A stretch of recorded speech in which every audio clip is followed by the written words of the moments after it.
5 semanas en globo, de Julio Verne. Capítulo 29. Indicios de vegetación. Idea fantástica de un autor francés. País magnífico. El reino de Adamova.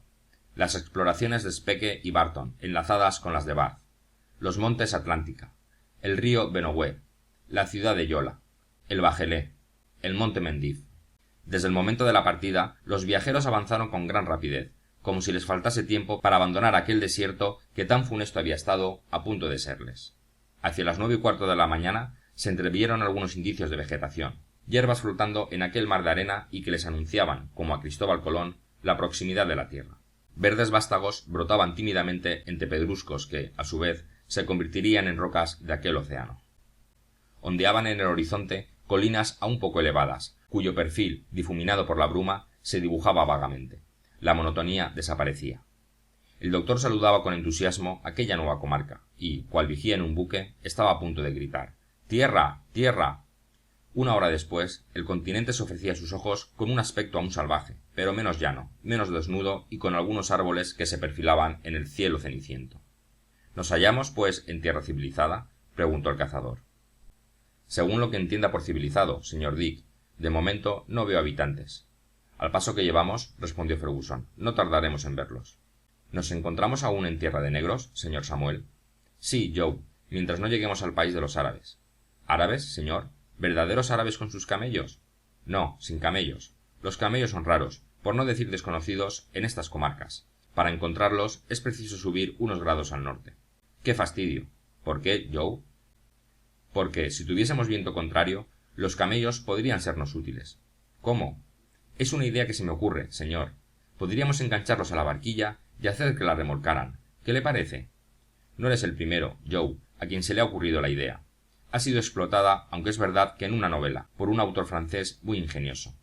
Unos viajeros montan en un globo tirado por camellos, a quienes devora un león, el cual se coloca en su puesto y arrastra a su vez, y así sucesivamente. Ya ves que todo eso no es más que pura fantasía, y nada tiene en común con nuestro género de locomoción.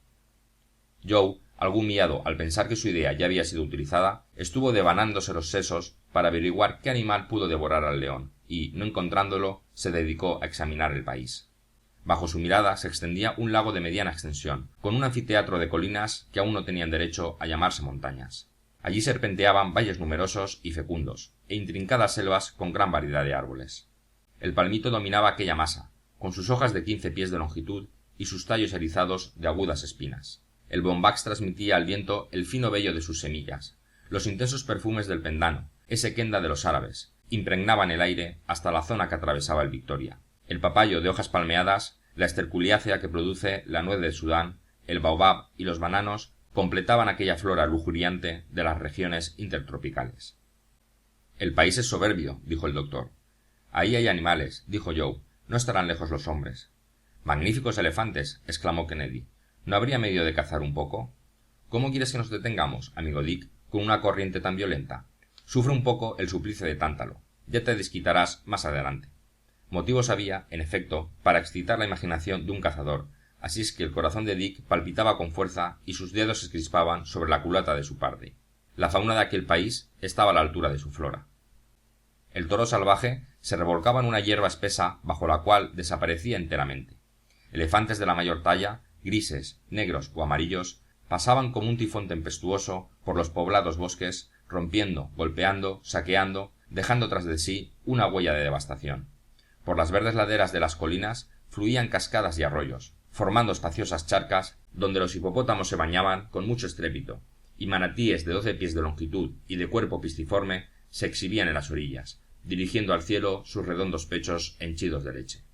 Era un extraño zoológico en un maravilloso jardín botánico, donde innumerables pájaros de 1000 colores brillaban entre las plantas arborescentes. Por aquella prodigalidad de la naturaleza, el doctor reconoció el soberbio reino de Adamova. Seguimos las huellas de los descubrimientos modernos, dijo. He recuperado la pista interrumpida de los viajeros, lo que es, amigos míos, una feliz fatalidad. Podremos enlazar los trabajos de los capitanes Barton y Speke con las exploraciones del doctor Barth. Hemos dejado a los viajeros ingleses para encontrar a un hamburgués, y no tardaremos en llegar al punto extremo alcanzado por este atrevido sabio. Me parece, dijo Kennedy, a juzgar por el espacio que hemos recorrido, que entre las dos exploraciones hay una extensión de país muy considerable. Es cosa fácil de calcular. Coge el mapa y mira cuál es la longitud de la punta meridional del lago Ukerewe, alcanzada por Speke. Se encuentra aproximadamente a 37 grados, dijo Kennedy. Y la ciudad de Yola, cuya situación fijaremos esta noche, y a la que llegó Barth, ¿a cuántos grados se encuentra? A unos 12 grados de longitud. Son, pues, 25 grados. A 60 millas cada uno hacen un total de 1500 millas. Un agradable paseíto para hacerlo a pie, dijo Joe. Se dará, sin embargo, ese paseo. Livingstone y Moffat siguen subiendo hacia el interior. El Nyassa, descubierto por ellos, no está muy lejos del lago Tanganica, reconocido por Barton y, antes de que concluya el siglo presente, estas comarcas inmensas serán indudablemente exploradas. Pero, añadió el doctor, consultando su brújula, siento que el viento nos empuje tan al oeste. Yo hubiera querido remontar hacia el norte. Después de 12 horas de marcha, el Victoria se encontró en los confines de la Nigricia. Los primeros habitantes de aquella tierra, árabes chowas, apacentaban sus rebaños nómadas. Las inmensas cumbres de los montes Atlántica pasaban por encima del horizonte. Sus montañas, que hasta ahora no ha pisado ningún pie europeo, tienen una altura que se calcula en 1300 toesas. Su pendiente occidental determina el curso de todas las aguas de aquella parte de África, hacia el océano. Son las montañas de la luna de aquella región. A la vista de los viajeros apareció, al fin, un verdadero río, y por los inmensos hormigueros que lo rodeaban, el doctor reconoció el Benoué, uno de los grandes afluentes del Níger, llamado por los indígenas la fuente de las aguas.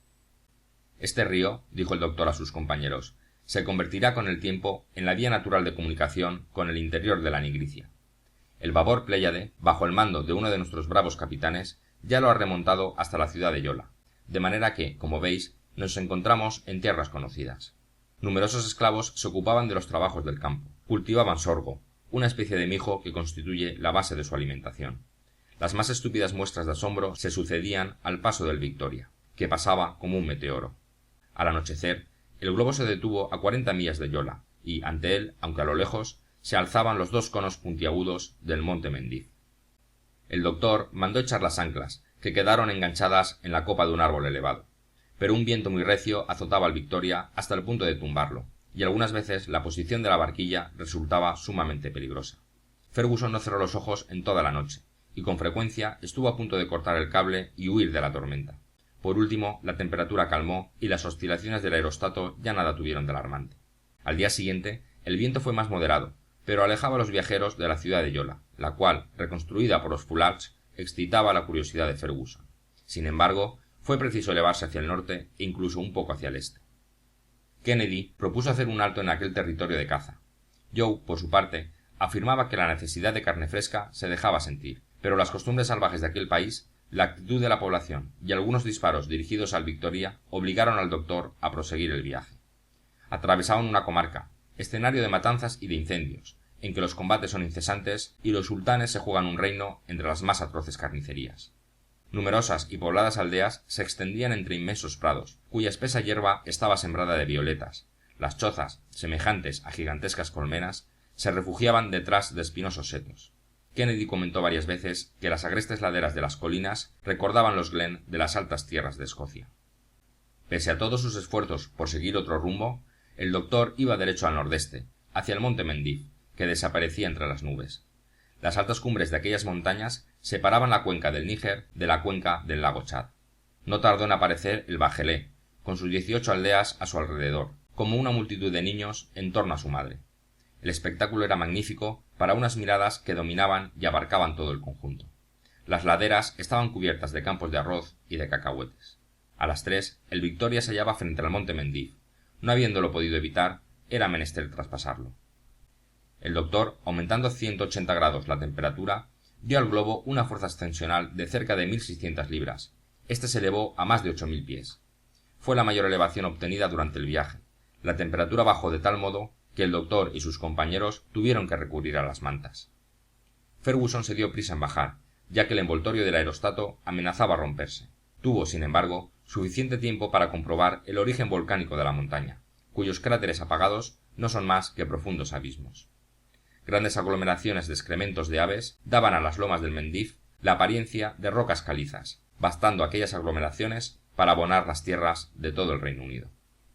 A las 5, el Victoria, a resguardo de los vientos del sur, Seguía con lentitud las pendientes de la montaña y se detenía en un inmenso raso separado de todo lugar habitado.